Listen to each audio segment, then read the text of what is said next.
राष्ट्रपति जी का जवाब आ गया है। उन्होंने तुम्हारी माफी की अपील को खारिज कर दिया।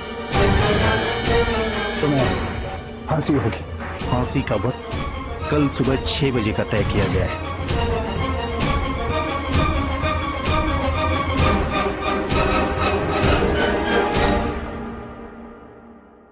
मैं तुम्हारी वाइफ को तुमसे मिलने की परमिशन दे दूंगा। कल की तारीख तय की गई है। मैं निर्दोष हूं साहब।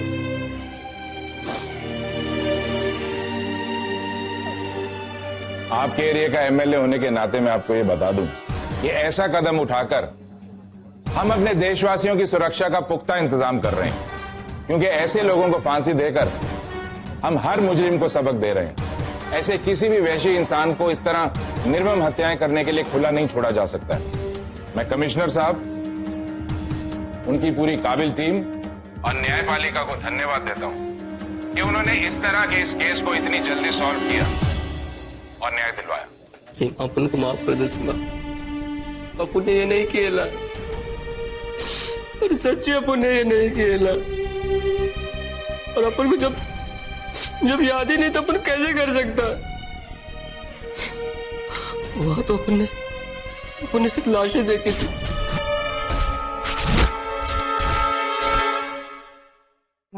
जानते हो आप ऐसा कभी नहीं कर सकते, कभी नहीं।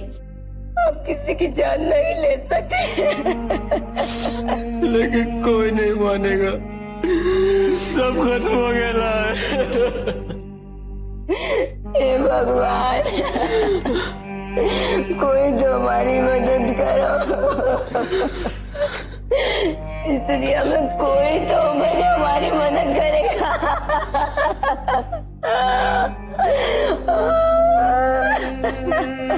सीमा, अंदर लोग कहते हैं कि अगर यमराज से बचना है तो ईटीएफ और अर्जुन ही तुम्हें बचा सकता है। वही मेरे लिए कुछ कर सकता है। अच्छा, वो हमारी मदद कर सकती है।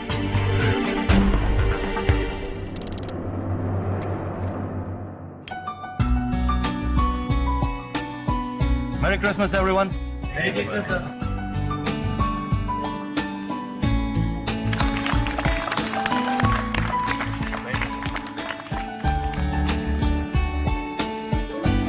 Come on, have the cake.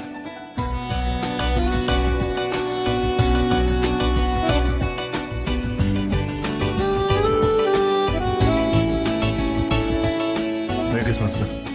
Cake. Merry Christmas, Chotu. Thank you, sir.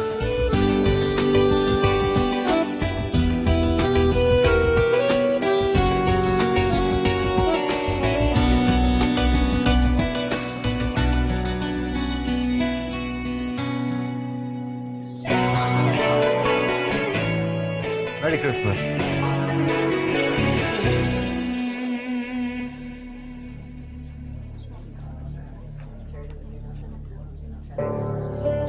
Excuse me, sir.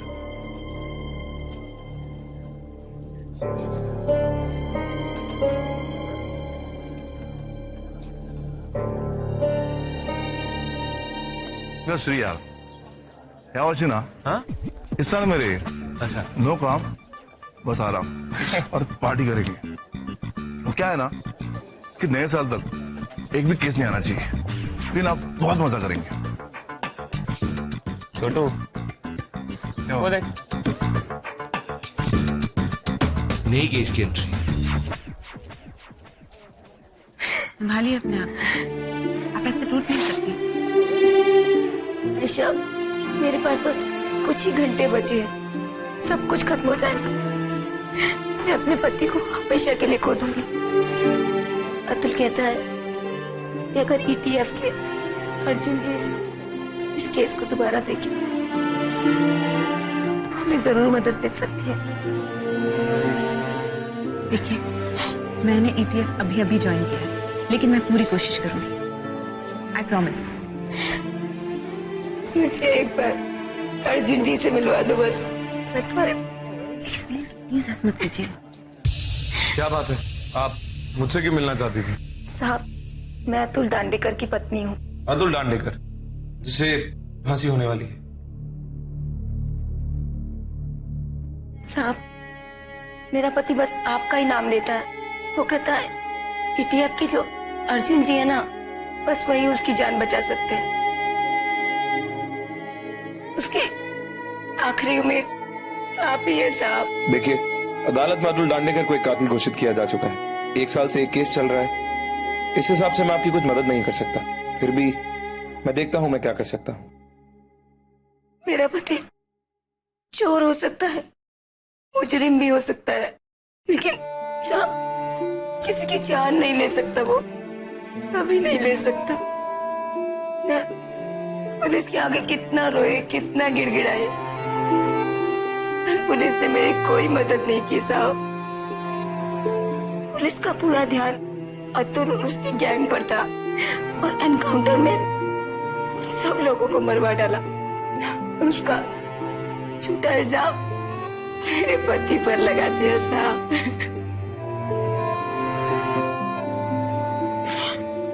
साहब, मेरे पति तो कभी हथियार भी नहीं रखता था अपने पास, और उस घटना में जितने भी लोग मारे गए सबकी गोली मारकर हत्या हुई है साहब, गोली मारकर। हाँ, उसे मैंने कभी हथियार के साथ नहीं पकड़ा। अर्जुन साहब, बस आप ही हमारी मदद कर सकते हैं साहब, वरना मेरे बेकसूर पति को कल फांसी पे लटका दिया जाएगा साहब। देखिए, मैं कोई वादा तो नहीं कर सकता, लेकिन जो कुछ भी हो सकता है मैं वो करूंगा। धन्यवाद साहब।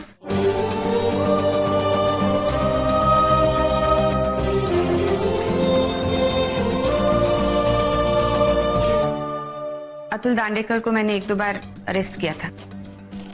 तब उसकी वाइफ की मदद भी की थी, फाइनेंशियली यू नो, क्योंकि जब अतुल जेल में था तो उसकी वाइफ की हालत बहुत खराब थी। आज वो मुझसे मदद मांगने आई है क्योंकि मैं ईटीएफ में हूँ। बट आई टोल्ड हर कि ईटीएफ मैंने अभी अभी ज्वाइन किया है।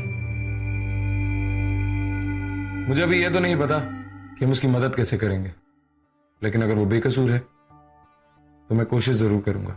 मुझे याद है, वो एक डरपोक किस्म का चोर था, किसी की जान नहीं ले सकता वो। इनफैक्ट उसके गैंग में 2 और लोग भी थे। मैं खुद उसका केस एक बार और चेक करती हूँ, और आपसे भी रिक्वेस्ट करती हूँ कि एक बार खुले दिमाग से इस केस को देख लीजिए, और उसके बाद जो भी डिसीजन लेना है ले सकते हैं।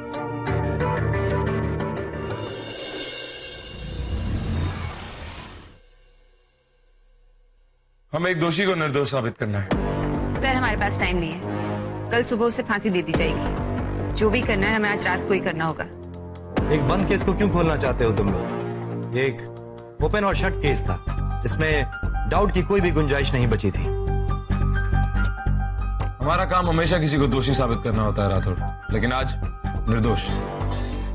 अगर वो सही में निर्दोष है तो ठीक है, इस केस को हम एक बार फिर से ईटीएफ की नजर से देखते हैं, और अगर इससे एक निर्दोष की जान बचती है तो उसकी जान बचाना हमारा फर्ज है।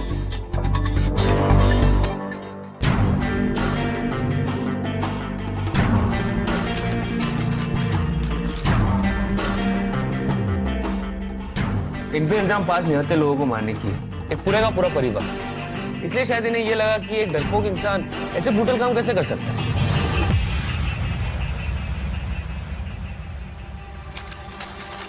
अतुल के गैंग में कितने लोग थे? 2 और थे सर। और वो 2 तो उससे भी बदतर थे, डरते थे अतुल से। ये काम तो वो दोनों भी नहीं कर सकते थे। अतुल ने मेरी बात इसलिए मानी थी क्योंकि वो पुलिस टॉर्चर से डरता था, इसलिए झट से एक केस में इन्फॉर्मर भी बन गया था। ईटीएफ की जरूरत तो पड़ेगी राठौड़, क्योंकि उसके गैंग में 3 लोग थे, लेकिन फिंगरप्रिंट्स सिर्फ एक आदमी के थे, अतुल।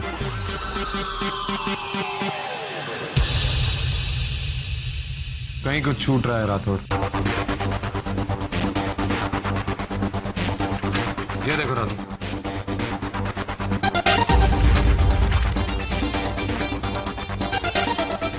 हमें वहां जाना होगा।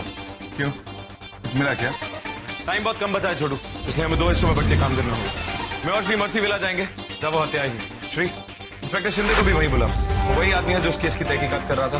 इस केस के बारे में सबसे ज्यादा वही जानता है। सर, मैं कमिश्नर साहब को फोन करता हूँ, देखता हूँ वो क्या मदद कर सकते हैं।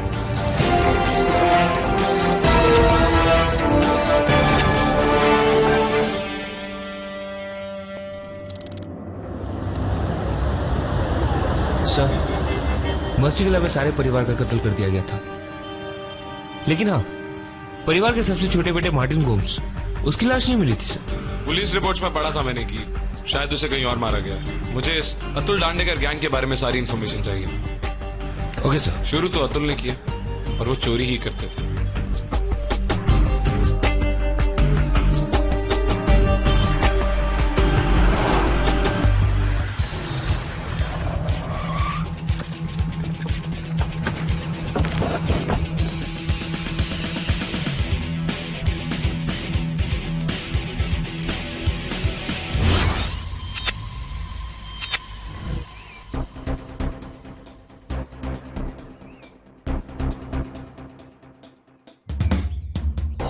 ये दरवाजा पुलिस ने तोड़ा है, जिसको तोड़ के अंदर घुसी, और ये ताला भी पुलिस ने ही लगवाया है।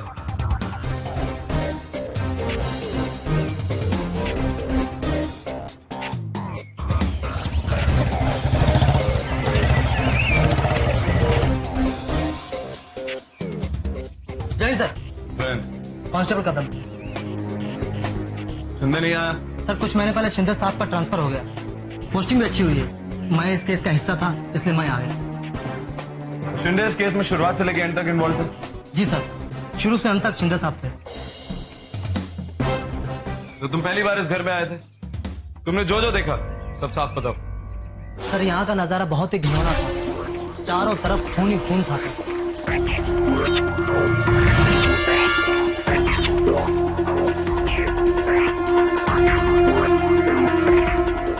कदम। हो साहब। फॉरेंसिक टीम को बुला। जी सर। अतुल जी। मीडिया को अंदर मत आने देना।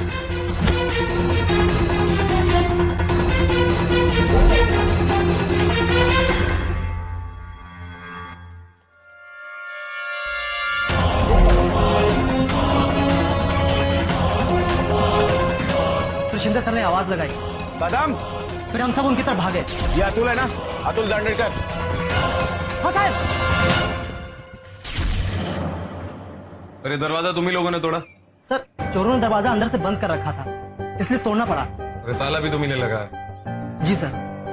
खोलो इसे।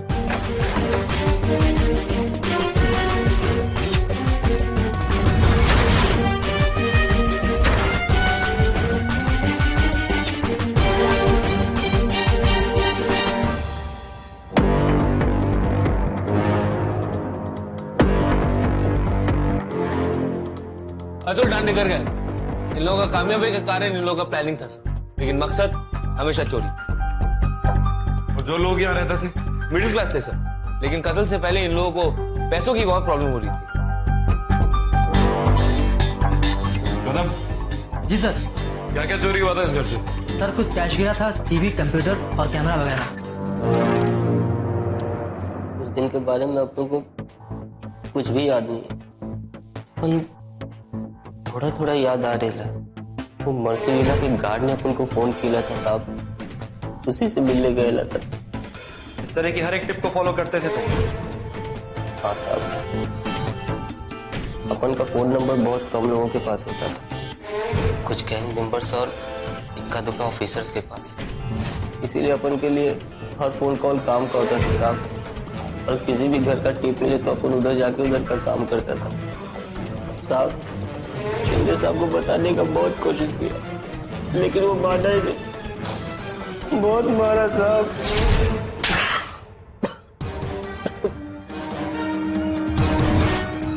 मार्टिन कहाँ है? हाँ? मार्टिन कहाँ है?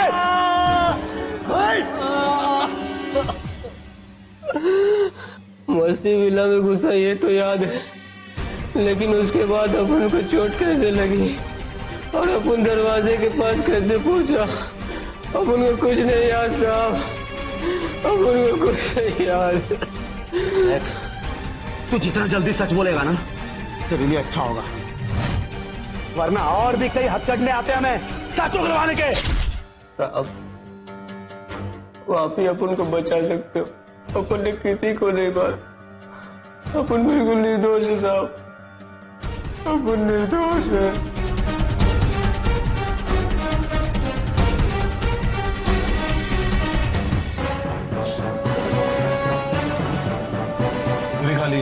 सर इसमें एक सेफ थी जिसे हथौड़े वगैरह से तोड़कर खोला गया था।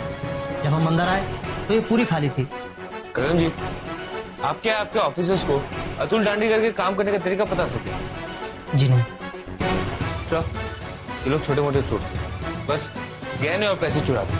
आयशा ने भी बताया था कि अतुल सेफ खोलने में एक्सपर्ट था। अगर ऐसा था तो उसने सेफ को हथौड़े से क्यों तोड़ा? और तोड़ने के बाद इलेक्ट्रॉनिक आइटम चुराए। तो जीता सर, सेफ पर उसकी भी उंगली के निशान थे।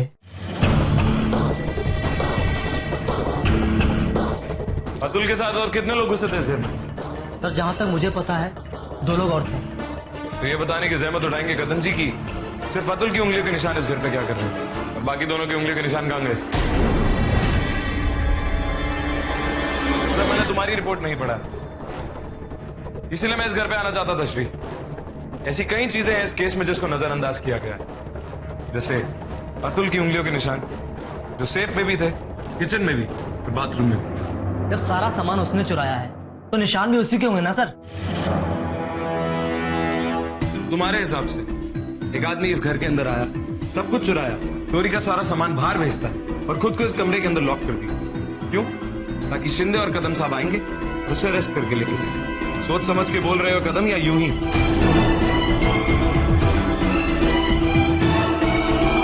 शिंदे और उसकी टीम ने कांता मामा से बात की? कांता मामा? किस तरह की इन्वेस्टिगेशन करते हो तुम लोग? कांता मामा वो आदमी है जो अतुल और उसकी गैंग का सारा चुराया हुआ सामान बेचता। ये ओपन एंड शट केस नहीं था श्री, ये केस ओपन होते ही शट कर दिया गया। इस केस में ऐसी कई चीजें हैं जिन पर ध्यान नहीं दिया गया, जैसे अतुल की उंगलियों के निशान कुछ और ही कहानी बताते।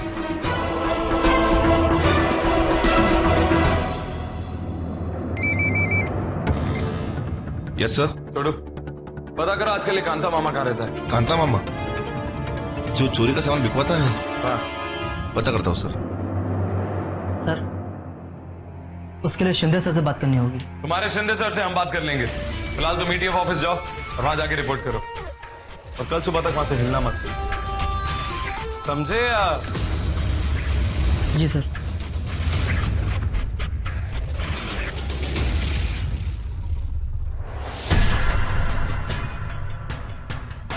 नेबर्स ने पुलिस को बताया था कि इस परिवार का सबसे छोटा बेटा मार्टिन फोटोग्राफर था। ये सब उसी ने लिए। यहाँ पे एक कंप्यूटर था सर और इस बैग में एक कैमरा।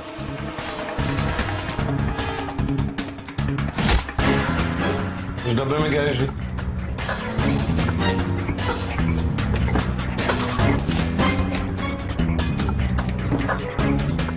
एक बहुत ही महंगा कैमरा का डब्बा है सर। मुझे भी फोटोग्राफी का शौक है सर, ये सब मैंने बुक्स में पढ़ा।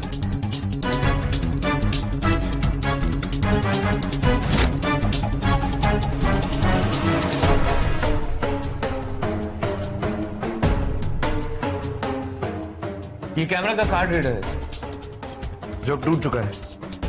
एनीवेज एविडेंस के तौर पर रखो।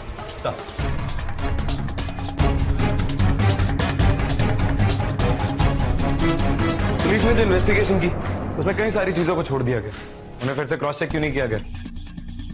तुमने जो अतुल के बारे में बताया वो सब तो ठीक है, लेकिन ऐसी कई सारी चीजें हैं जिनको नजरअंदाज किया गया है।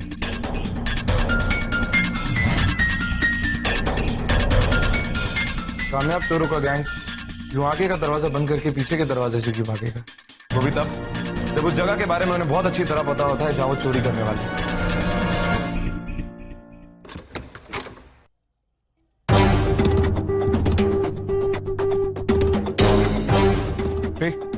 चोरी क्या क्या हुआ था? सर कंप्यूटर, टीवी और शायद एक सबसे होशियार चोरों का गैंग घर से एक पुराना टीवी चोरी करता है और सामने का दरवाजा बंद करके पीछे की दीवार जो 5 फुट ऊंची उसे फान की दूसरी तरफ जाता है और घर पे सिर्फ अतुल की उंगलियों के निशान और किसी भी आदमी के नहीं।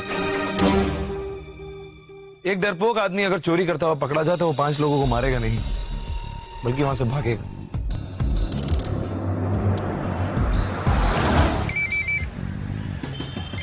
हाँ आयशा, मैं यहाँ अटॉर्नी जनरल के ऑफिस पहुंच गई हूँ। लेट हो गया लेकिन लकीली हमसे मिलने के लिए राजी हो गए।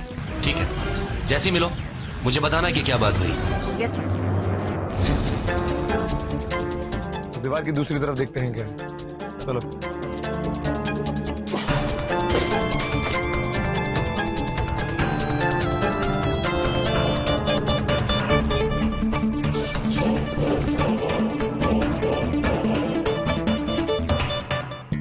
इसी रास्ते से भागेंगे सर? नहीं श्री, ये रास्ता सीधा सड़क पे लगे नाके पे जाता है, बल्कि आगे के दरवाजे से रास्ता कॉर्पोरेट पार्क की तरफ, जहाँ से भागना बहुत आसान होगा। तो यहाँ से क्यों भागेंगे? अगर किसी चोर को भागना हो तो वो साए का सहारा लेके भागेगा, खुलेआम नहीं।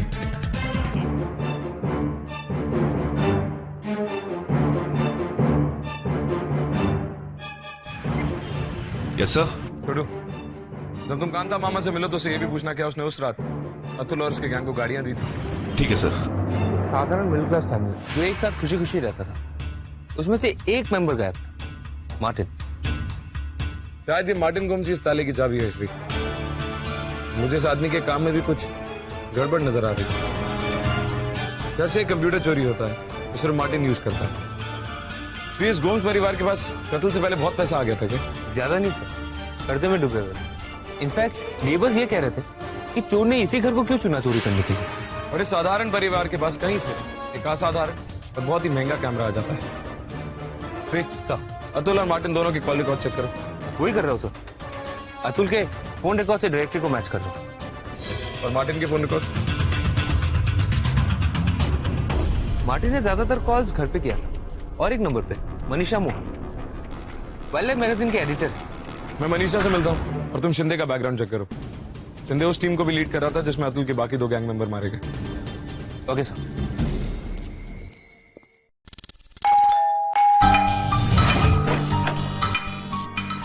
जी कहिए। ACP Arjun, emergency task force. आप ही मनीषा? जी हाँ। आपसे कुछ सवाल पूछने थे। अगर वो वाकई में निर्दोष है तो ये अपने किस्म का पहला केस होगा और हमें बहुत ही ज्यादा रिसर्च करनी पड़ेगी, क्योंकि हमें ये नहीं भूलना चाहिए कि माननीय राष्ट्रपति महोदय जी ने उसकी फांसी की अपील को खारिज कर दिया है। तो कॉम्प्लिकेशंस बहुत ही ज्यादा हैं और हमारे पास टाइम बहुत कम है। I know sir, I agree कि हमारे पास टाइम कम है, लेकिन हमारी तरफ से कुछ तो कोशिश करनी होगी ना। अगर हम एक निर्दोष को बचा सकते हैं तो कुछ ना कुछ तो करना पड़ेगा ना सर।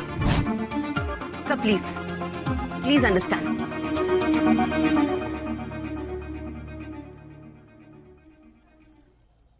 पता नहीं घर है या नहीं। यही घर है छोटू, तुम दरवाजे पे जाओ, मैं वहां से कवर करता हूं। Okay sir.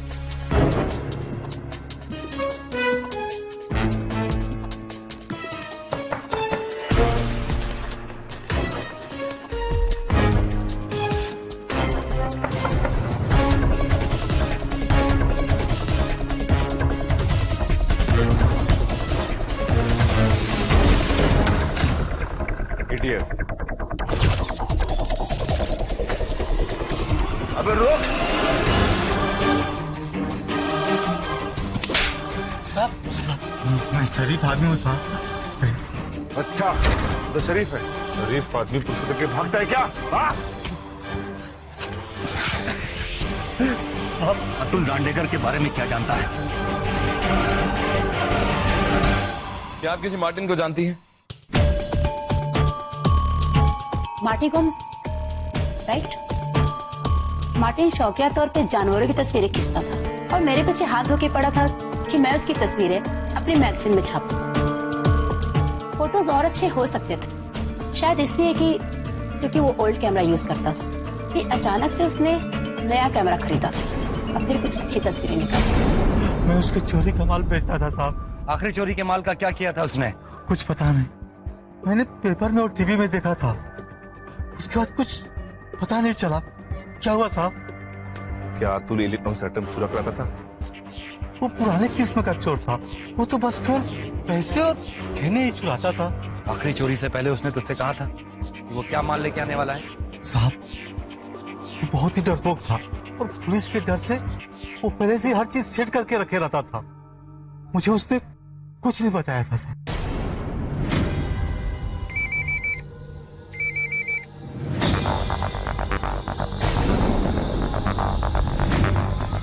हाँ श्री। सर, इंस्पेक्टर शिंदे की कुछ इंफॉर्मेशन मिली है। लाइन पर हो श्री, मैं राउते को भी कॉन्फ्रेंस पे लेके आता हूँ। वो आखिरी फोटो यहाँ कब लेके आया था? लैपटॉप में डेट चेक करनी पड़ेगी। वो सारी फोटोग्राफ मैंने सेव जरूर करके रखी है। वो फोटोग्राफ जैसी भी हो बिना छाटे मुझे दे देता था।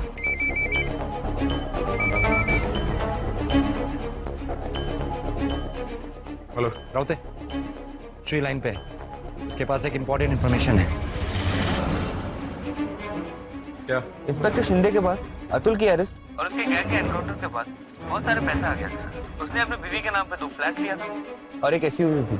Good job Rathore. मैं तुम्हें शिंदे के एड्रेस फॉरवर्ड करता हूँ। मैंने आपके फोन पे ऑलरेडी मैसेज कर दिया।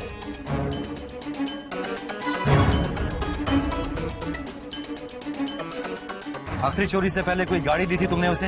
हाँ सर, मैं उसे गाड़ी देता था ताकि वो माल के साथ पकड़ा ना जाए। लेकिन सर उस वक्त उसने हमसे गाड़ी नहीं मांगी थी। हाँ, आखिरी बार उसने वसई क्रिक में फ्लेमिंगोस की खींची हुई तस्वीरें दी थी, लेकिन उसके बाद मार्टिन का कुछ पता नहीं चला। फिर मैंने टीवी पे सुना कि क्या हुआ। दिखाइए।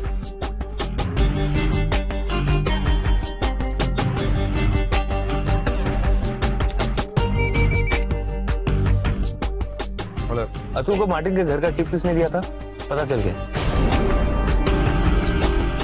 सब तो मुझे पहले से ही था। ठीक है।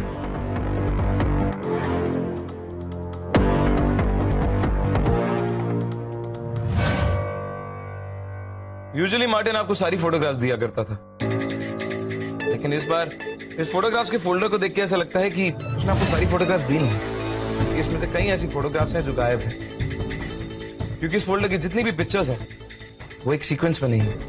आप इस बारे में कुछ जानती हैं? जहां तक मुझे याद है उसने उस दिन महंगा कैमरा खरीदा था, पर फिर भी पता नहीं क्यों झलाया हुआ था। उसके पास एक लिफाफे में चिट्ठी थी। उसने मुझसे कहा कि वो ये लेटर घर पे छोड़ने आया था। ठीक उसी के अगले दिन उसके फैमिली का मर्डर हुआ था।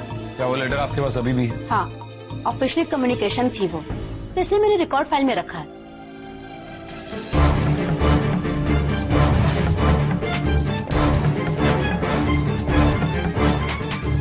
अगर वो ये लेटर खुद छोड़ने आया था तो उस पर टिकट क्यों लगाई?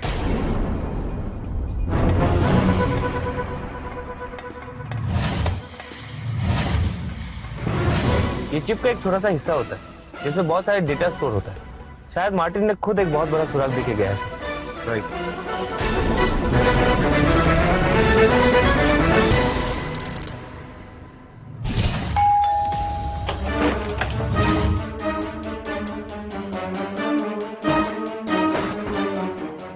क्या बात है शिंदे, बहुत पैसा कमा लिया। मर्सी विला मर्डर केस में इतनी बड़ी गलतियां कैसे हो गई तुमसे? मुझे अपना काम किसी से सीखने की जरूरत नहीं। मैंने जो इन्वेस्टिगेशन की थी वो बिल्कुल सही थी। अगर तुम्हारी इन्वेस्टिगेशन सही होती तो हमें रात को 2 बजे आने की कोई जरूरत ना पड़ती। मतलब ये कि किसकी ड्यूटी कर रहे थे तुम उधर? देखिए, मैं अपनी किसकी ड्यूटी कर रहे थे? किसी की नहीं। अतुल वहां चोरी करने आया था। उसको इस घर में चोरी करने के लिए टिप किसने दी? अगर ये सब करना ही था तो कम से कम किसी और का फोन यूज करते। हमें पता है वो टिप तुमने ही दी थी।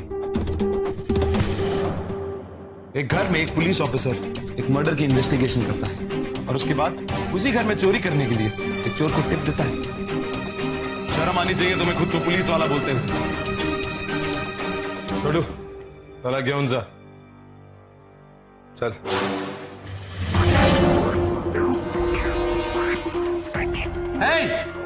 गन नीचे।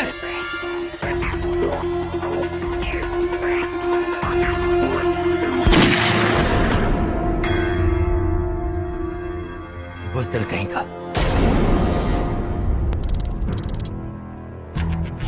इतना तो साफ है कि मार्टिन कुछ ऐसा जरूर कर रहा था जिसकी वजह से ये सब कुछ हुआ। जिस दिन उसने वो फोटोग्राफ्स खींची थी उस दिन वसई क्रीक पे कुछ हुआ था। एक हरी भाटिया नाम के आदमी ने सुसाइड किया था। सच्चाई बाटी का हरी भाटिया, याद है मुझे। एग्जैक्टली। और फोटो खींचने की तारीख क्या थी? यू राइट राठौड़, हो सकता है कि इन दोनों का आपस में कोई ना कोई कनेक्शन हो। एग्जैक्टली।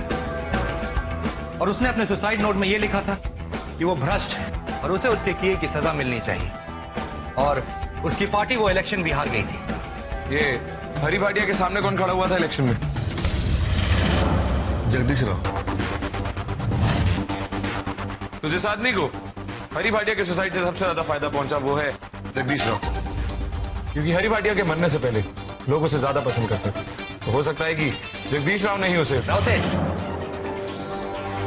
तुम किसी भी नतीजे पे इतनी जल्दी क्यों पहुंच जाते हो? ये जगदीश राव काम क्या करता है? नमक बनाता है सर, वसई में बिजनेस है उसका।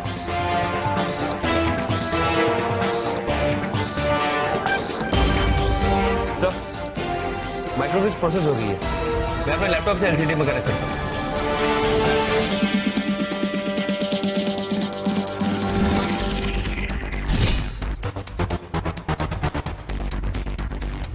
जगदीश राव और उसकी गुंडे खून करते हुए उसके फोटोग्राफ मार्टिन ने लिए। इसलिए मार्टिन के घर पे हमला हुआ, लोग मारे गए और फिर अतुल को फंसाया गया। लेट्स गो, जगदीश राव को अरेस्ट करते हैं। जगदीश राव बहुत शातिर आदमी है राठौड़। हम ये तो साबित कर देंगे कि फोटोग्राफ असली है, लेकिन ये काफी नहीं है। हमें अपने सबूत और पुख्ता करने होंगे राठौड़, क्योंकि हमें अतुल की जान भी बचानी।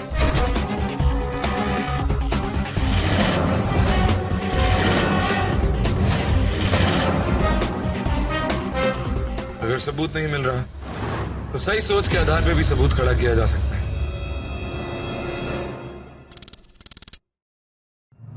मेरा नाम स्मिथ है, मार्टिन गोम्स का दोस्त। और आज के दिन मार्टिन गोम्स के खास दोस्त को ना मिलूं, ये कैसे हो सकता है? तो मार्टिन गोम्स को जानते हो?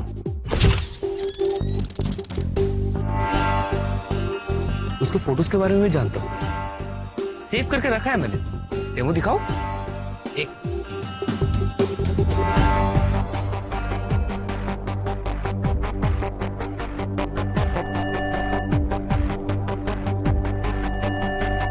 इतने दिनों के बाद मेरी याद कैसे आई?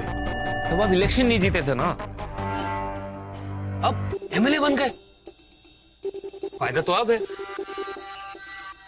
तो क्या बोलते, फायदा करवाएंगे या मैं माल लेके चैलेंज करूं? मैंने सारे फोटोज ले लिए थे, तुम्हारे पास ये कहां से है? गोम्स ने मुझे एक कॉपी देके रखा था। क्या डिमांड है? वही जो गोम्स का था, पैसा। लेकिन आपने जो मार्टिन के साथ किया था वो मेरे साथ करने की कोशिश मत करना। क्या मतलब? मार्टिन गायब है एमएलए साहब, जाहिर सी बात है आपने तो उसे जिंदा नहीं छोड़ा होगा।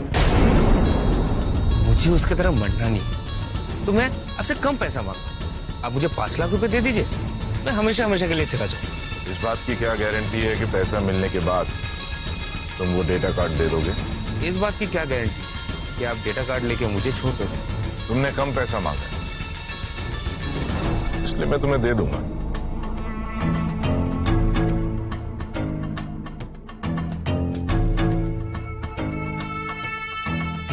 डेटा कार्ड लो।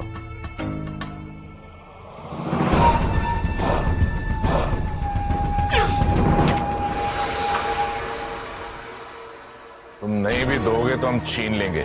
मैं कोई हरी भाटिया या मार्टिन गोम्स नहीं। तेरे साथ भी मैं वही करूंगा जो मार्टिन के साथ किया। तुझे भी नमक में उसके बाजू में काट दूंगा, लाश का भी पता नहीं चलेगा।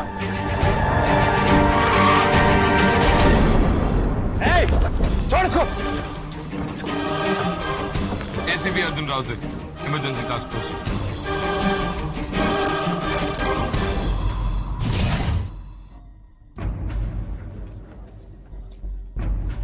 अतुल,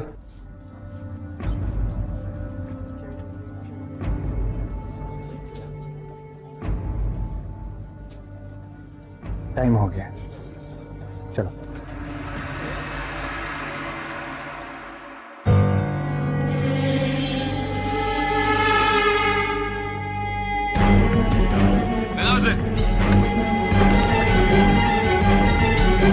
कमिश्नर साहब फोन नहीं उठा रहे, आईजी ऑफिस में मैसेज छोड़ा है।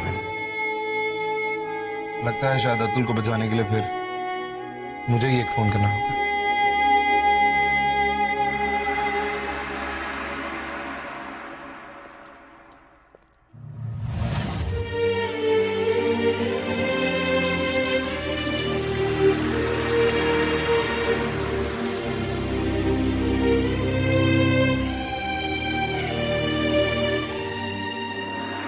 ब्लैकमेल तो मैं मार्टिन कर रहा था, उसके परिवार को क्यों मारा?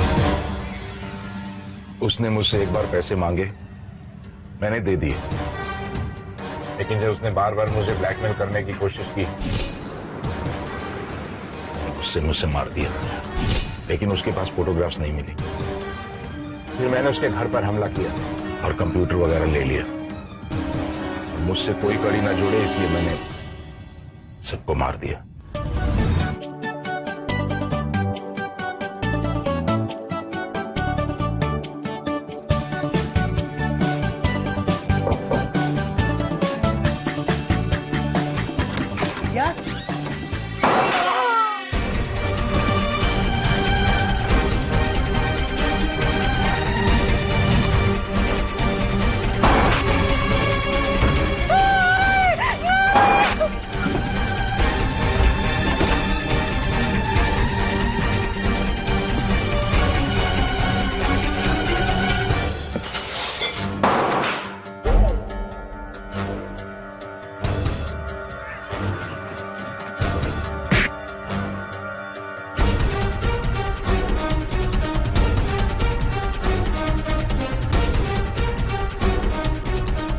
बिल्कुल टेंशन मत लो, सारा इल्जाम इस पे आएगा।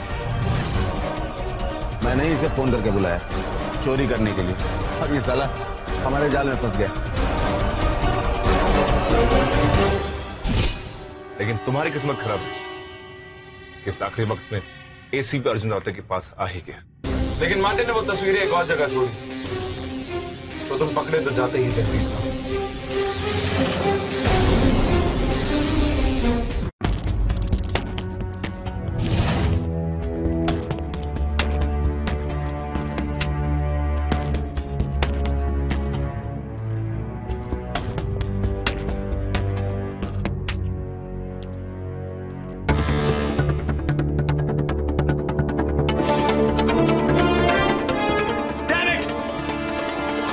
जेलर भी फोन नहीं उठा रहा।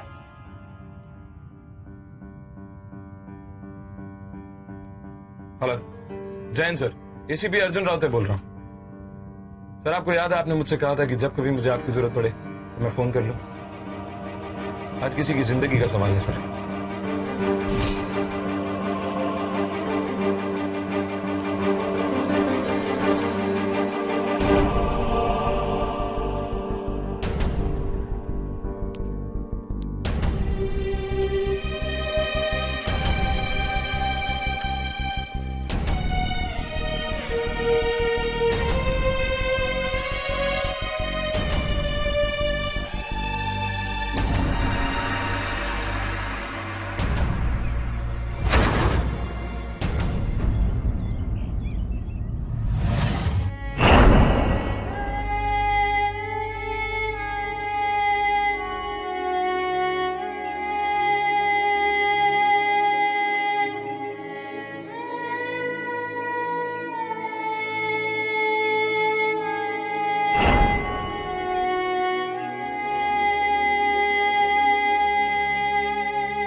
थैंक यू जरा।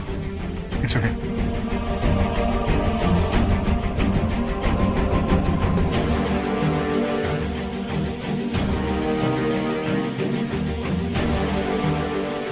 आइए।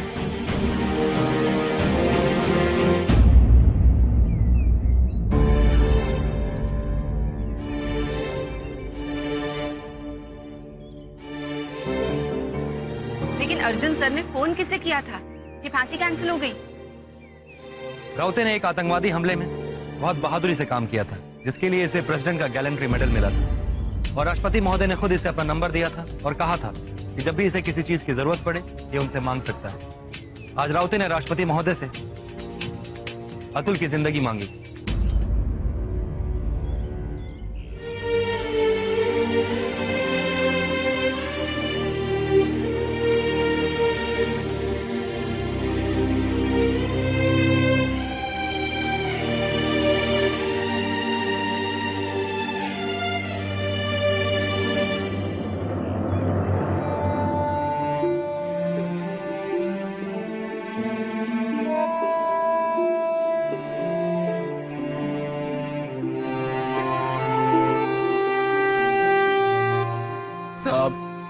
आपने अपन की जिंदगी बचाई है, आपकी हमेशा जीत होगी साहब। जीत तो मेरी तब होगी अतुल जब तुम जुर्म के रास्ते पे वापस नहीं जाओगे। नहीं साहब, अपन अब जिंदगी पे गलत राह पे नहीं चलेगा साहब।